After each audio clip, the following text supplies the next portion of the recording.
నేను స్ట్రాంగ్గా ఫిక్స్ అయ్యాను కాబట్టి లాయర్ దగ్గరికి వెళ్ళి డాక్యుమెంట్స్ రెడీ చేయించి తీసుకొచ్చాను.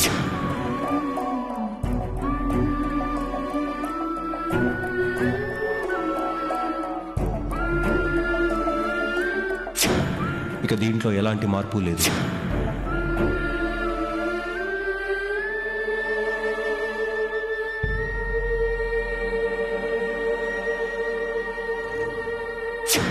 ఎవరు ఎన్ని చెప్పినా వాటాలు పంచడం అనేది నా నిర్ణయం. కలిసి ఉండి తేడాలు వచ్చి గొడవలు పడే కంటే ఇలా పంపకాలు జరిగి ఎవరి జీవితాలు వాళ్ళు చూసుకోవటమే అందరికీ మంచిది.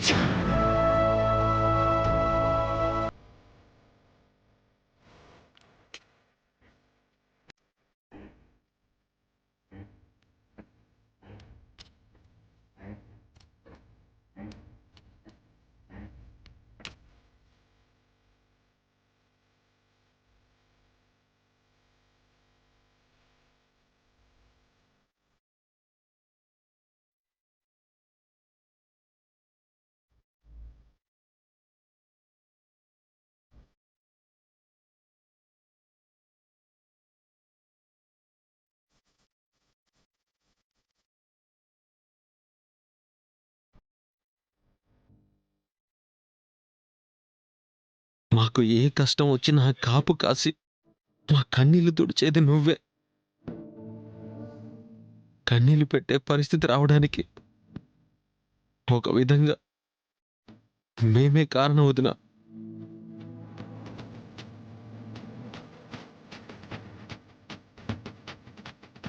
మమ్మల్ని క్షమించదురా. మీరు మాత్రం ఏం చేస్తారు శ్రవణ్? పంపకాలు కాకుండా ఆపాలని మీ ప్రయత్నం మీరు చేశారు.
ఎదురు చెప్పడం తెలియని వాళ్ళం. ఆయన ఏం చెప్పినా కాదు అనకుండా చేసేవాళ్ళం. అందుకే ఆయన్ని ఎదిరించలేకపోయాం వదిన, ఎదిరించలేకపోయాం. ఇంతవరకు ఎంతటి బాధనైనా గుండె నిబ్బరంతో తట్టుకున్నాను.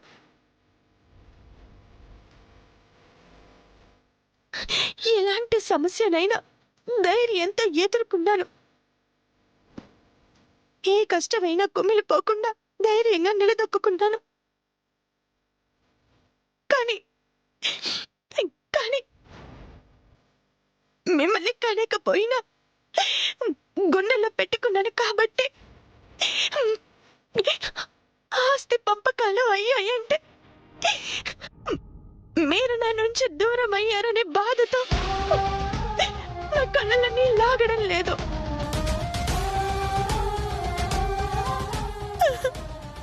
నేను ఆ బాధ తట్టుకోలేకపోతున్నాను. నాకు నేను ఎంత సర్ది చెప్పుకుందామని చూస్తున్నా కన్నీళ్ళని నిభాయించుకోలేకపోతున్నాను. వదిన వదిన ఏడవద్దు వదిన, ప్లీజ్ వదిన.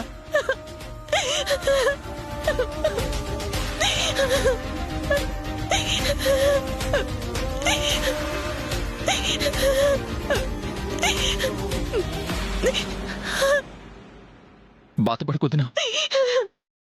ఆస్తి పంపకాలైనంత మాత్రాన మేం మీకు దూరమైనట్టు కాదు వదినా. మా గొంతులో ప్రాణం ఉన్నంత వరకు మీ బిడ్డలమి. ఆస్తుల పంపకాలు చేయగలరేమో కానీ మీ ప్రేమ నుంచి మమ్మల్ని ఎవరూ వేరు చేయలేరు వదినా. ఎప్పటికైనా మీ మాటే మాకు వేదం. మీ మాట ప్రకారమే మేము నడుచుకుంటాం వదినా. అవునదినా, ఆస్తులు లాక్కోగలరేమో కానీ మీ నుంచి అనురాగాన్ని, మా నుంచి అభిమానాన్ని లాక్కోవడం ఎవరికి సాధ్యం అవుతున్నా?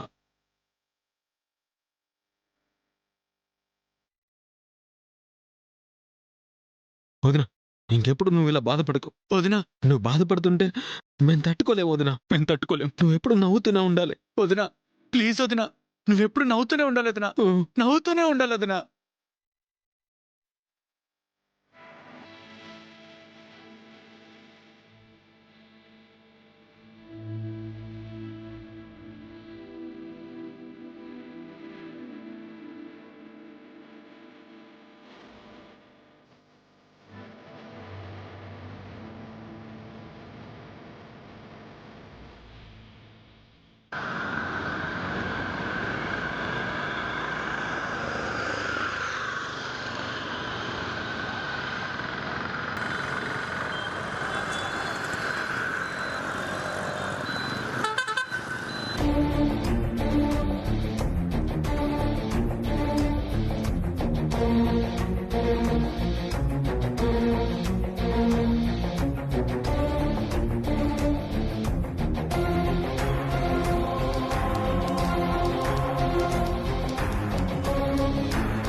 దాక్షిణి, నువ్వు సూపర్ అసలు.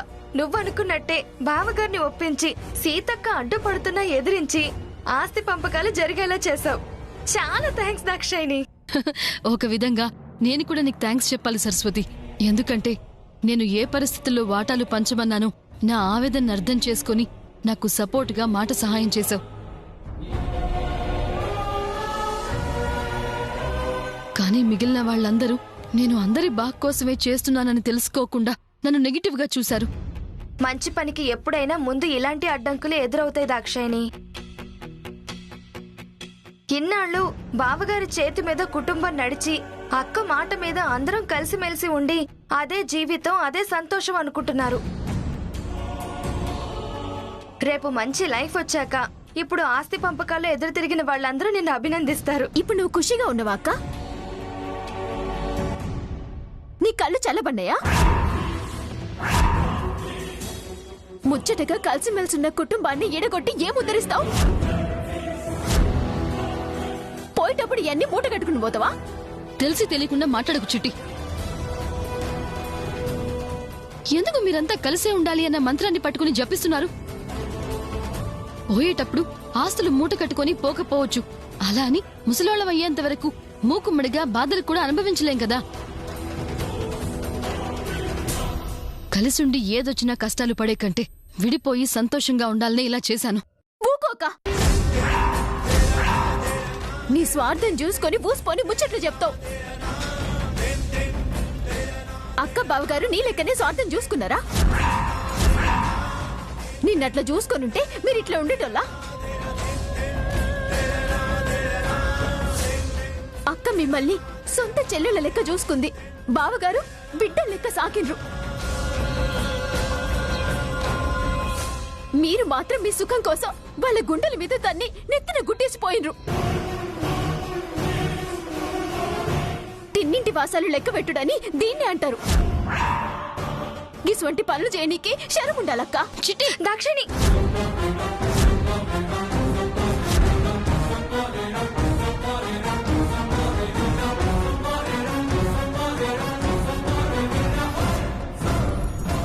ఏంటి చిట్టి ఇది? దాక్షాయిని అడిగింది, బావగారు ఆస్తి రాసిచ్చేశారు, అయిపోయింది కదా, ఇంకెందుకీ గొడవ? గొడవేందక్క గొడవ? సీతక్క బావగారు నాకు జిందగీనిచ్చిర్రు. అస్వంటోళ్ళు గుబులైతుంటే నా కోపం రాదా? అందుకేనా అడిగిన దానికి చేయలేపుతుంది? కొడతదా అయింది? ఇంకొదిలే చిట్టి, చాలు. చూడు చిట్టి, నేను ఆస్తి కావాలని పట్టుబట్టింది నేను సుఖాలు అనుభవించాలని కాదు. దానికోసమే అయితే నేను నా ఇంటిని వదిలి ఇక్కడికి రావాల్సిన అవసరమే లేదు. బావగారిలాగా తమ్ముళ్ళు కూడా యజమానులుగా ఉండాలన్నదే నా కోరిక. నా భర్త రైస్ మిల్లులో కష్టపడుతుంటే నేను చూడలేకపోతున్నాను. మీ మొగుళ్ళు కూడా అలాంటి కష్టమే పడుతున్నారు కదా. వాటాలు పంచుకుంటే ఆ కష్టాలు తప్పుతాయని మాత్రమే వెంటపడి పంపకాలు చేయించాను. మీకంత ఇబ్బందిగా ఉంటే మీ వాటా తిరిగి ఇచ్చేసుకోండి, మేమేం వద్దనడం లేదు కదా.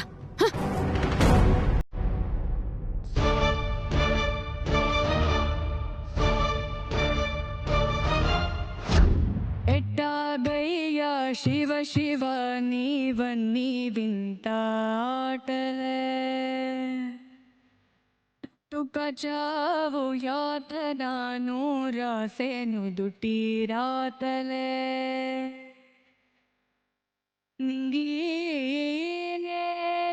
అందరికొక్కటే వందలోచనలెందుకు బందీయే ప్రతి మనిషి బంధాలోని బాధకు మోదమొకటే వేదనొకటే జనులది జగతిలో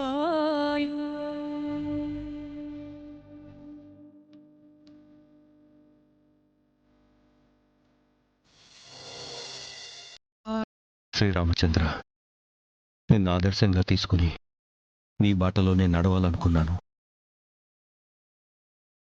అన్నదమ్ములు విడిపోకూడదని పరితపించాను. ఇది నా నిర్ణయము, నా తలరాతు. ఆస్తులు పంచాల్సి వచ్చింది. తిరిగి అందరం ఒకటయ్యే రోజు వస్తుందని ఆశిస్తున్నాను. అలా చేయడానికి నాకు శక్తినివ్వు.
సీత, సీత, కృష్ణాని ఫైల్ తీసుకురమ్మని చెప్పాను, తెచ్చాడా?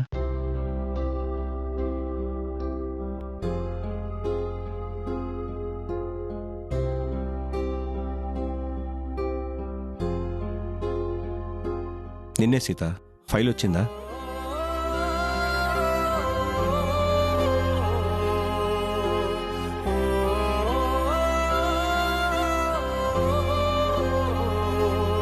ఏమైంది సీత?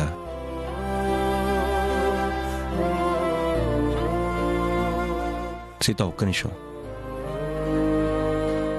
ఆస్తి వాటాలు పంచానని కోపం వచ్చిందా సీత? అందుకే నాతో మాట్లాడదలుచుకోలేదా? కోపం కాదండి, బాధ. నా భర్త కూడా నా మాట వినలేదే అనే బాధ.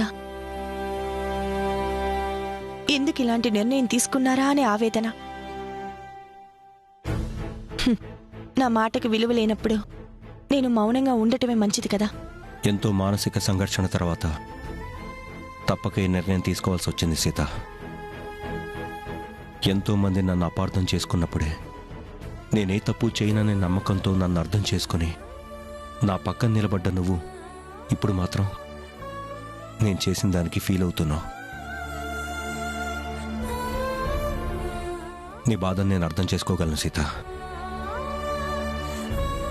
అలాగే నువ్వు కూడా నన్ను అర్థం చేసుకుని జరిగిన దాని గురించి మర్చిపో సీత. మర్చిపోవాలా? ఎలా మర్చిపోమంటారండి? ఊర్లో విడిపోయే ఎన్నో కుటుంబాలు కలిసి ఉండాల్సింది అని తీర్పు చెప్పిన మీరే మీ చేతులారా మన కుటుంబాన్ని విడగొట్టారు. మన బిడ్డల్ని మనకి దూరం చేశారు. విడిపోవాలి అన్న ఆలోచన మనసులో వచ్చిన తర్వాత విడిపోవటమే మంచిది సీత. వద్దు అని బలవంతంగా ఆపితే మనుషులు కలిసి ఉండి మనసులు దూరంగా ఉంటాయి. వాళ్ళు అనుకున్నది చేస్తే కనీసం మనసులైనా దగ్గరగా ఉంటాయి. కుటుంబం మంచి ఆలోచించే నేను ఈ పని చేశాను.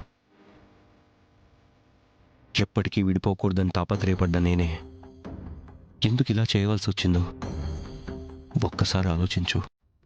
మిమ్మల్ని మీరు సమర్థించుకున్నంత మాత్రాన తప్పు ఒప్పైపోతుందా? మంచి చెడు తెలియని ఆవేశం దాక్షాయినిది. మీరు తొందరపడకుండా ఉండుంటే ఎలాగోలా తరిగి నేను సర్ది చెప్పేదాన్ని. మీరిలాంటి నిర్ణయం తీసుకోవడం వల్ల పిల్లల మనసులు ఎంతగా నలిగిపోతున్నాయో తెలుసా?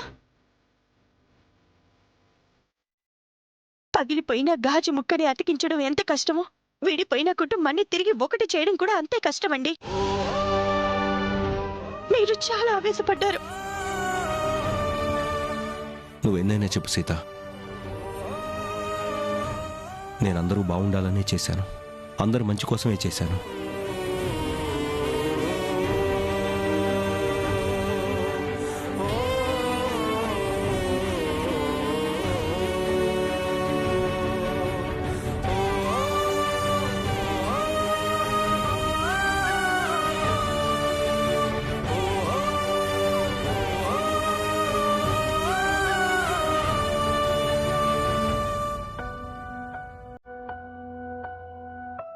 శంకర్, శ్రవణ్, నాని భోజనాలు పట్టిస్తున్నాను రండి. అదేంటక్క, తినడానికి అందరినీ పిలిచి బావగారిని పిలవలేదేంటి? ఎప్పుడు ఏ నిర్ణయాలు తీసుకుంటారో తెలిసిన వాళ్ళకి మనం పిలవాల్సిన అవసరమే ఉంది.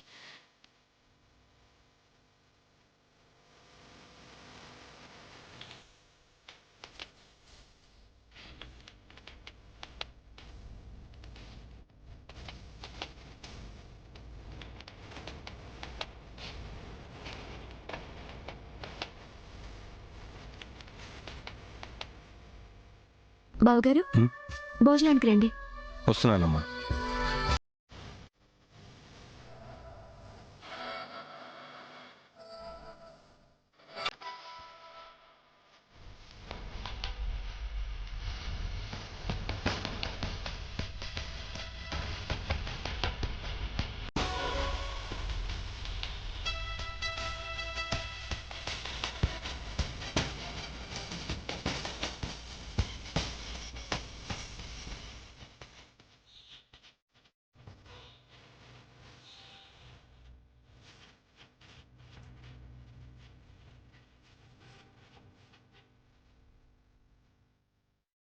నేనందరి కోసం స్వీట్ తయారు చేశాను.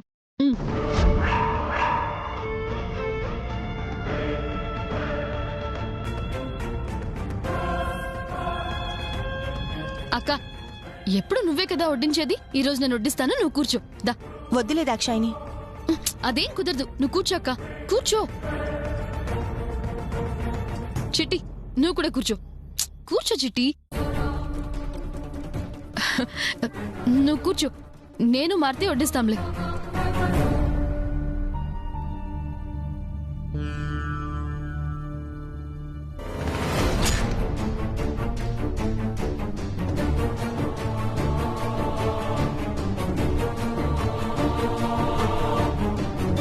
చిట్టి,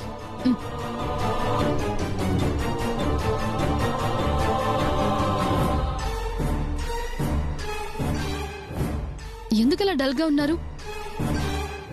తినండి.